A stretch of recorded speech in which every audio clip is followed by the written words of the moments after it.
Good evening. Welcome to the program. This cast is a product of violence and hatred. Only you can decide what you want. What am I watching?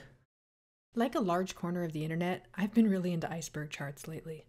They're fun and interesting ways to discover new content about a topic, especially if you have no idea where to even start looking.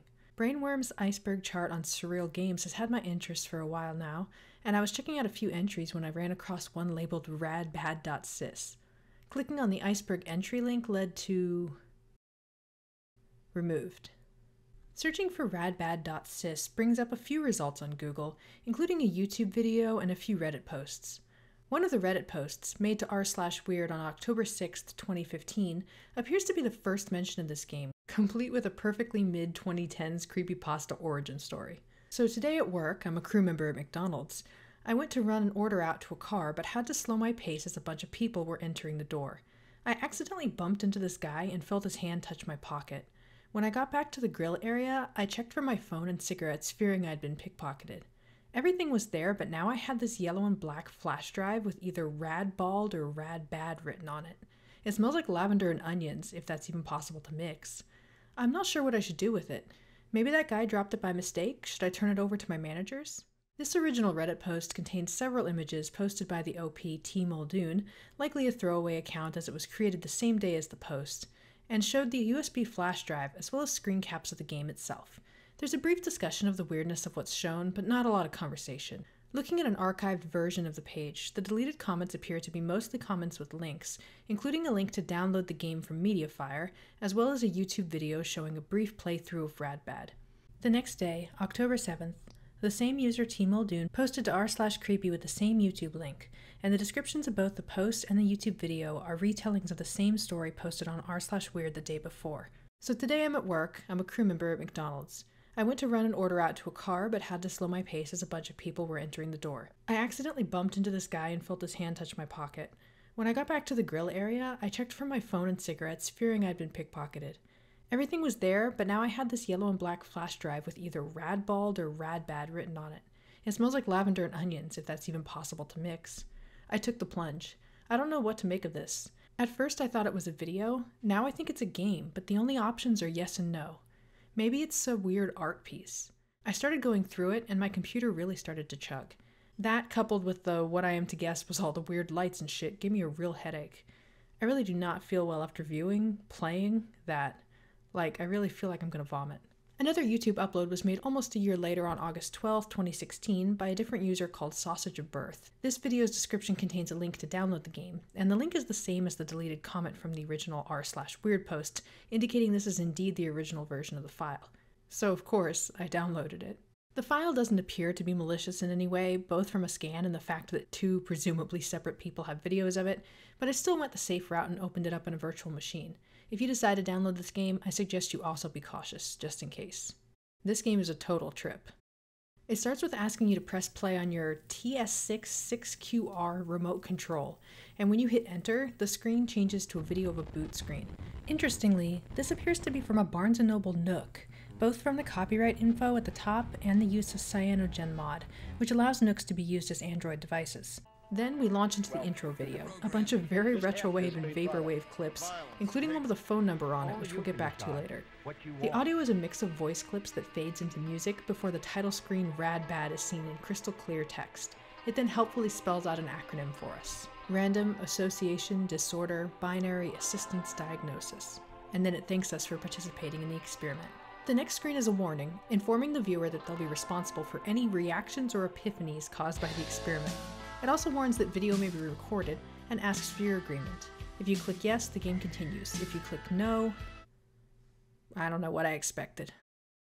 The game itself is a series of videos, and you respond to most of them with a yes or a no. Depending on your choice, you may get a different transition screen before moving on to the next video that requires a response. In the middle, there's an intermission with special instructions for premium users. It also mentions that if you're experiencing headaches, the treatment is working. T Muldoon mentions in his original YouTube post that he suffered from a headache after playing. Spoilers, I didn't feel anything from playing this game. Perfectly fine. Continuing on to the end of the game, you're presented with your score as a percentage and an assessment of your performance. The score at the end of the game, as well as the assessment that goes with it, seems to be random. I played through twice in a row, choosing no for every option, and got different scores each time. After this, the final video plays. It's a looping series of images, with audio from Nixon's resignation speech, and eventually it fades into white noise.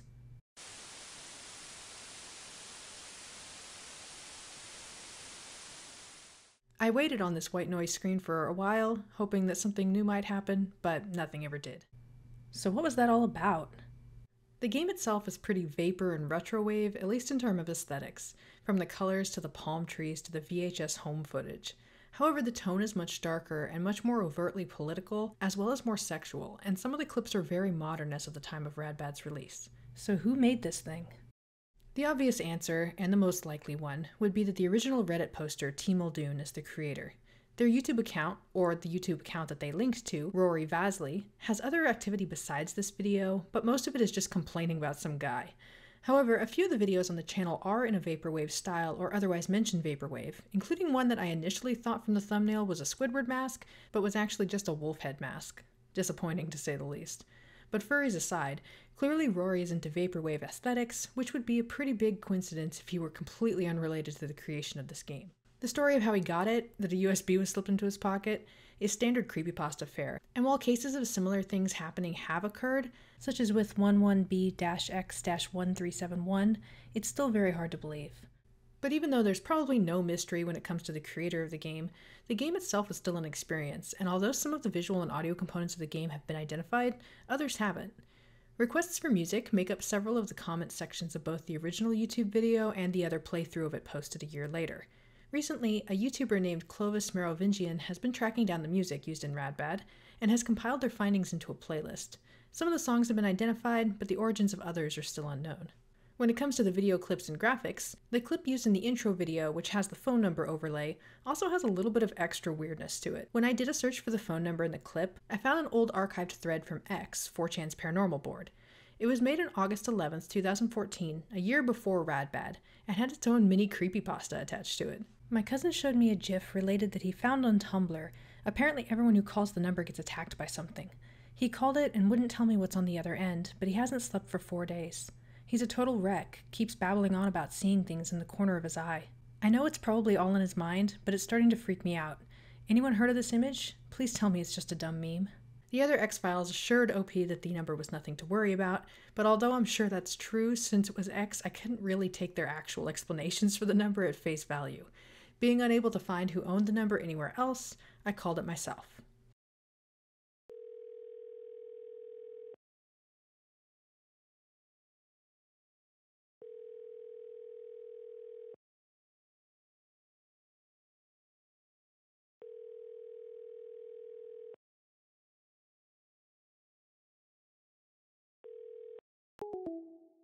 Yeah, lame.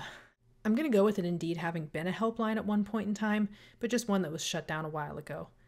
But interestingly to me, it looks as if this GIF is an exact match to the clip used in Radbad and predates it. If I had to bet, I'd say this is the source, likely found by the creator of Radbad during a search for creepy images on X, though who knows where the actual clip came from to begin with.